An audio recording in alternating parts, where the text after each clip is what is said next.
যতই করো চক্রান্ত সবটাই হবে ব্যর্থ। মোদিজি বলছেন উনি নাকি 294টা সিটের প্রার্থী। ঠিক আছে, তাহলে আপনি প্রধানমন্ত্রিত্বটা ছেড়ে দিন, দিয়ে বলুন আমি বাংলার মুখ্যমন্ত্রী হব, তাই আমাকে 294টা কেন্দ্রে ভোট দিন। কী করে বলেন আপনি? কোন পদটা নেবেন, প্রধানমন্ত্রী না বাংলার মুখ্যমন্ত্রী? আপনি তো বহিরাগত বাংলায়, আপনি বলে দিচ্ছেন সব কেন্দ্রে আপনি লড়াই করছেন।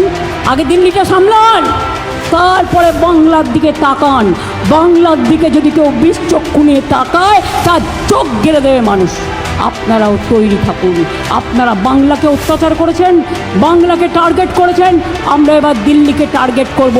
যতই করো হামলা এবার হবে বদলা, যতই করো হামলা তৃণমূল জিতবে বাংলা, যতই করো হামলা হবে সাইয়ারের বদলা, যতই করো হামলা হবে এনআরসির বদলা, যতই করো হামলা হবে ডিটেনশনের বদলা।